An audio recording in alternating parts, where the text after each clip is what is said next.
IMF کی مرضی کے خلاف حکومت ابھی تک موٹر سائیکل اور چھوٹی گاڑیوں پر سبسڈی دینے پر باسط نظر آتی ہے اور اس سلسلے میں پٹرول پر سبسڈی دینے کے لیے حکومت کی جانب سے سمری پیش کر دی گئی ہے۔ پاکستان کا ایک مشن حالیہ دنوں میں واشنگٹن IMF سے قرضہ بحالی پروگرام کے لیے بات چیت کرنے گیا ہوا تھا، لیکن دوسری طرف حکومت اپنی منصوبہ بندیوں سے پیچھے ہٹتی نظر نہیں آتی اور IMF کی مخالفت کے باوجود اور اس کو پٹرول سبسڈی اسکیم کو ختم کرنے کی یقین دہانی کے بعد بھی حکومت نے پٹرول سبسڈی دینے کی سمری پیش کر دی۔ متعلقہ حکام کے مطابق IMF کی جانب سے پٹرول سبسڈی اسکیم کو ختم کرنے کی یقین دہانی کے باوجود حکومت نے موٹر سائیکل سواروں اور چھوٹی کاروں کے مالکان کو ریلیف دینے کے لیے امیر طبقے سے 75 روپے فی لیٹر اضافی وصول کر کے پیکیج متعارف کروانے کی سمری پیش کر دی ہے۔ وزارت توانائی کے حکام کے مطابق پٹرولیم ڈویژن نے کابینہ اقتصادی رابطہ کمیٹی کی منظوری کے لیے سمری بھیج دی ہے۔ سمری اس وقت پیش کی گئی جب وزیراعظم شہباز شریف نے گزشتہ ماہ ریلیف پیکیج کا تصور دیا تھا۔ اسی ریلیف پیکیج کے تحت ماہ فروری میں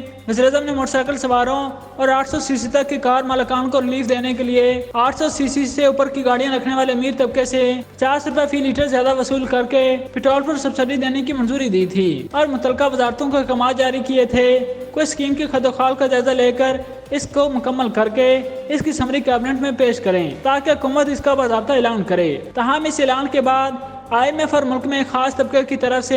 اس اسکیم کی شدید مخالفت سامنے آئی ہے اور وہ اس کے خلاف باقاعدہ ایک منظم کمپین چلا رہے ہیں۔ سمری سے پتہ چلتا ہے کہ حکومت نے ان صارفین سے 75 روپے فی لیٹر تک اضافی وصول کرنے کا منصوبہ بنایا ہے، جو پہلے ہی ریکارڈ 282 روپے فی لیٹر قیمت پر مشکل ادا کر رہے ہیں۔ اس اسکیم کو لوگوں کی اکثریت کی طرف سے تنقید کا نشانہ بنایا گیا ہے اور جب اسکیم لانچ ہوگی پھر عوام کے علم میں آئے گا کہ ان کے ساتھ ایک بڑا خاک ہو گیا ہے۔ تاہم IMF اور دیگر بین الاقوامی ادارے چاہتے ہیں کہ حکومت کوئی بھی سبسڈی کو مکمل طور پر نہ دے بلکہ ٹارگیٹڈ سبسڈی دے تاکہ وسائل کا ضیاع نہ ہو سکے۔